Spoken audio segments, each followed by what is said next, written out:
And now we're gonna find out what in fact happened in the Philadelphia experiment and why part of the crew is part of the ship.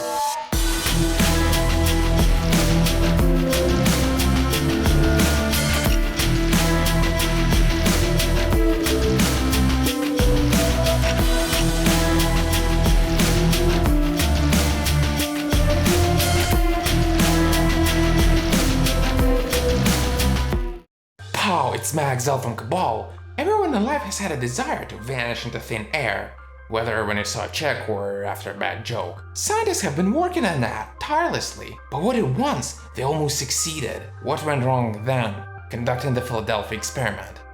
Let's figure it out.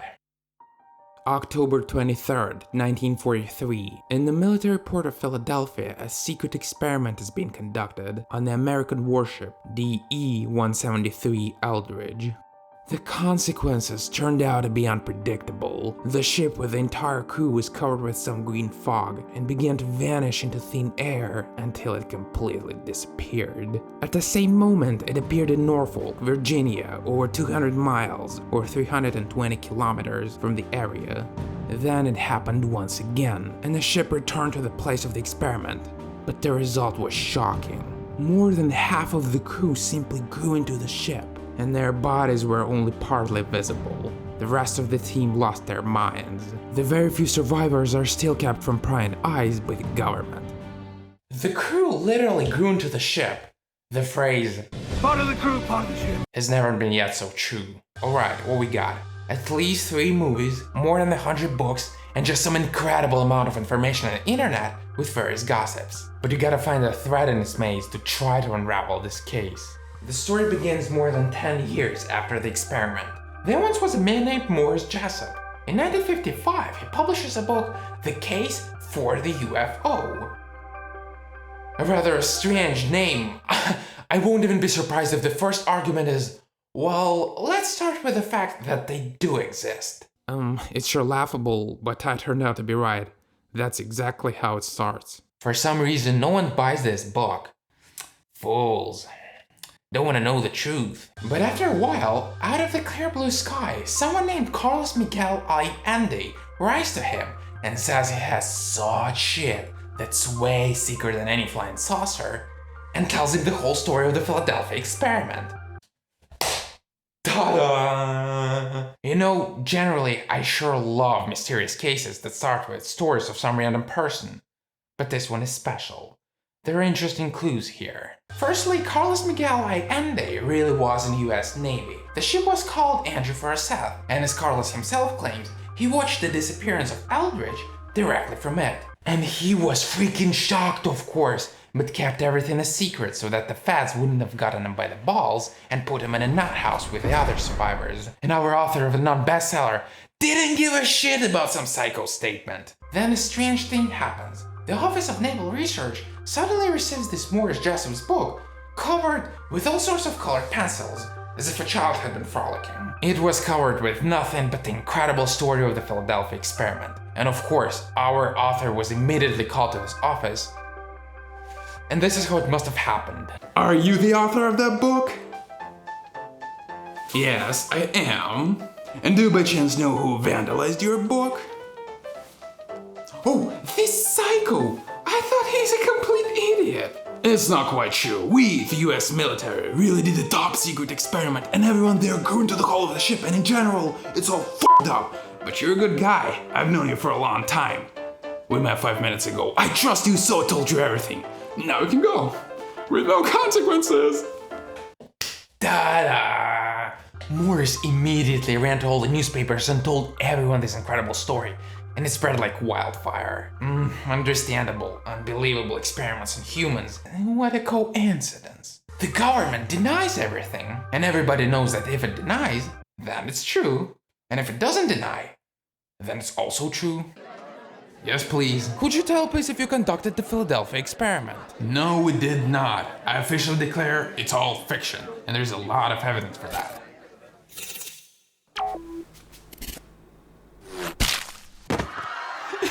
Too much! The author of the non-bestseller Morris Jessup worked all his life selling spare parts, started writing books about UFOs, but nobody cared about them. Then his wife walked out. he had an accident, told all his friends that he didn't want to live, and really stopped living by poisoning himself with exhaust fumes in a car. Let the person finally die a loser. Why do you keep stirring up his story? But that's where the most interesting part begins, because it wasn't just suicide. He knew too much and the government killed him. Plus, this Carlos Allende in fact turned out to be just a local dummy, who really had been a sailor a long time ago. Besides, his actual name is Carl Allen, and he'd been writing his fables to all ufologists with no exceptions. He even said that Einstein and Nikola Tesla personally talked to him about the secrets of mankind right while watching the ship disappear. You serious? Only Tesla died before the ship was even launched. When you realize it can't get any dumber, a new character appears that, by the way, said that he himself visited the future and returned back. What an original story. It appears to me that I haven't heard anything like that before. I'll be back.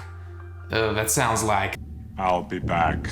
which is symbolic. He got back. In 1943, he disappeared and ended up for 6 months in a hospital in 2137. And then he hung out for another 2 years in 2749. Actually, it's very complicated here. According to him, before time traveling, he served on a ship, survived, didn't go crazy. Although the last point here is somehow debatable. Very debatable. Especially when you consider that at some conference, he got confused in his own story, and it turned out that at one period of time, he simultaneously lived at different times.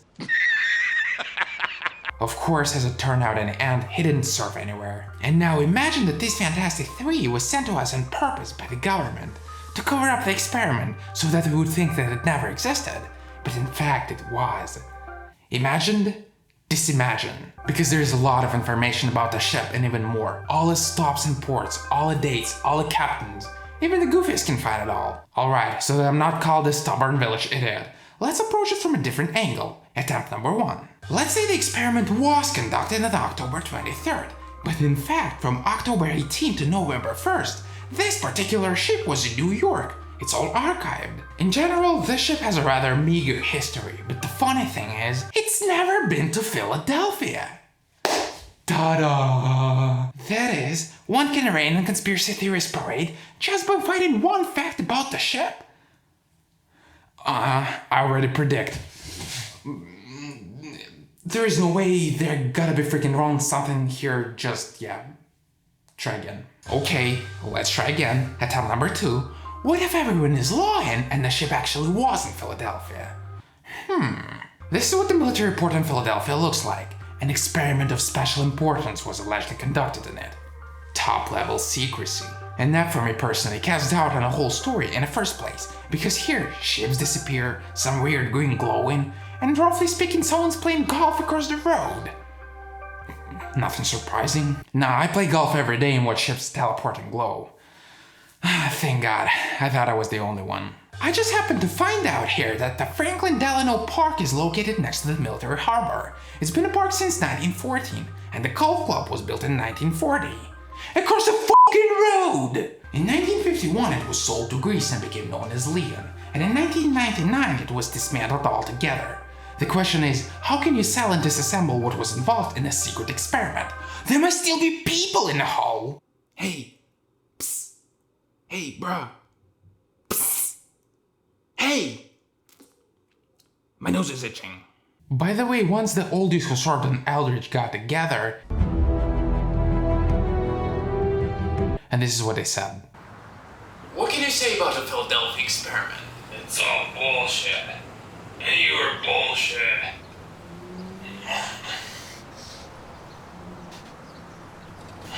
Although I haven't found 100% confirmation of this gathering. On the contrary, I found something even more interesting. In 2005, Edward Tampany participated in a reunion of another ship, and he in turn definitely served on Eldridge. So not everyone has gone crazy and been confined in a nut house. What could be the basis of this mind-blowing story? As always, science. The thing is, in 1939, such a thing was invented for ships as degaussing, or demagnetization, in order not to blow up on a magnetic mine, for example. And exactly in those years, there were first experiments on demagnetization. That is, it was absolutely classified. Needless to say, the entire crew was not on board, but stood nearby and observed. which already seems to deny the fact of going into the hull of the ship. But rumors could appear. There were many merchant ships nearby, and people were walking around. Spare parts. Automobile spare Witnessing parts. this? New technology. Now it's gonna make us invincible.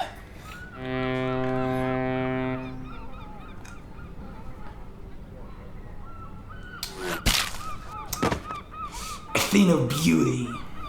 But one thing I saved for last, otherwise some experts would have known what happened in fact right away.